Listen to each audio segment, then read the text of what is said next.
తాను కలిగి ఉన్న వ్యాధిని బట్టి అన్ని ప్రయత్నాలు చేసి చాలామంది డాక్టర్స్ దగ్గరికి వెళ్ళి విసిగిపోయిన ఒక వ్యక్తికి ఎవరో ఒక మాట చెప్పారు. అయ్యా, ఫలానా డాక్టర్ దగ్గరికి వెళ్ళి ఒకసారి చూపించుకోండి, ఆయన బాగా చూస్తారని.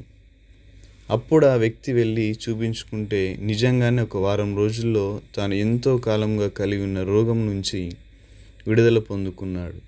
ఇప్పుడు ప్రశ్న: బాగుపడిన వ్యక్తి ఆ డాక్టర్ గురించి మాట్లాడకుండా మౌనంగా ఉండగలరంటారా? తన వలె రోగంతో అల్లాడిపోతున్న వారికి ఇదిగో ఫలానా డాక్టర్ దగ్గరికి వెళ్ళండి, ఆయన ఖచ్చితంగా మంచి మందులు ఇస్తాడు.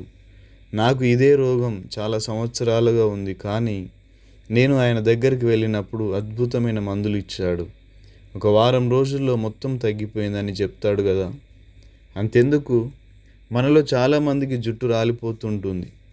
ఒకవేళ మీ జుట్టు రాలుతున్నట్లయితే ఎవరో మీకు ఓ సలహా ఇచ్చారు, మీరు ఫలానా నూనె రాసి చూడండి, మీ జుట్టు రాలడం మానుతుంది అని చెప్తే మీరు నిజమే అని ఆ నూనె కొని వాడడం మొదలుపెట్టారు. ఆ నూనె రాసినప్పుడు మీ జుట్టు రాలడం మానేసినట్లయితే ఇప్పుడు జుట్టు రాలే ఒక స్నేహితుడు మిమ్మల్ని కలిస్తే మీరు ఆ నూనెను పరిచయం చేయకుండా ఉండగలరా? మనము అనుభవపూర్వకంగా తెలుసుకున్న సత్యాన్ని ఒక 10 మందికైనా తెలియజేయకుండా ఉండలేం. శారీరకంగా వ్యాధి గుండా వెళుతున్నప్పుడు మంచి మందులు ఇచ్చి బాగుపరిచిన డాక్టర్ని మరో 10 మందికి పరిచయం చేయకుండా ఉండలేం. ఇంతలో కనిపించి అంతలో మాయమైపోయే ప్రాణం విషయంలో, లోక సంబంధమైన వాటి విషయంలో అంత శ్రద్ధను కనపరుస్తున్నామే, మరి నిత్యము ఉండే ఆత్మ విషయంలో ఎందుకు నిర్లక్ష్యం? పాపపు పనుల చేత, పాపపు అలవాట్ల చేత నీవు నీ శరీరాన్ని పాడు చేసుకుంటూ నెమ్మది, సమాధానం, సంతోషం లేకుండా జీవిస్తున్న నీ జీవితంలో దేవుడు గొప్ప మార్పును తీసుకువస్తే, నీ పాపాలను క్షమించి నిన్ను పరిశుద్ధపరిస్తే, దానిని అనుభవపూర్వకముగా తెలుసుకున్న నీవు ఎలా మౌనముగా ఉండగలవు? నీ బంధువులు, స్నేహితులు, నీ చుట్టూ ఉన్నవారు నిజదేవుడెవరో తెలియక, సత్యము తెలియక, చీకటిలో సైతాను బంధకంలో చిక్కుకొని అశాంతి, అసమాధానముతో జీవిస్తూ చివరికి నరకానికి పరుగులు తీస్తుండగా వారిని ఆపి, నీవు ఈ చీకటిలోనే, ఈ పాపంలోనే, ఈ అసమాధానంలోనే జీవించవలసిన అవసరం లేదు. నీవు చేసిన పాపములను బట్టి నీవు నరకానికి చేరవలసిన అవసరం లేదు.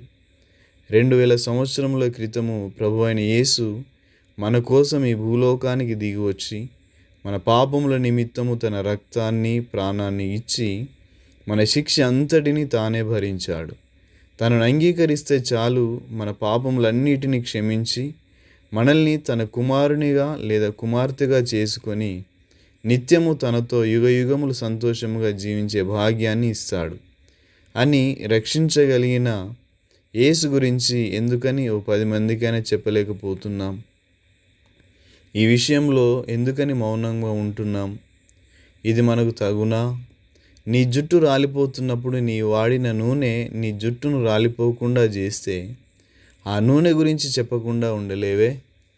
రాలిపోయే జుట్టు కంటే రాలిపోయే ఆత్మ విలువైనది కాదా? ఒక్కసారి ఆలోచించు.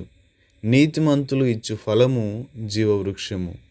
వారు మనము చేయునది మంచి పని కాదు, నేటి దినము శుభవర్తమానములు గల దినము, మనం ఊరుకోనేలా?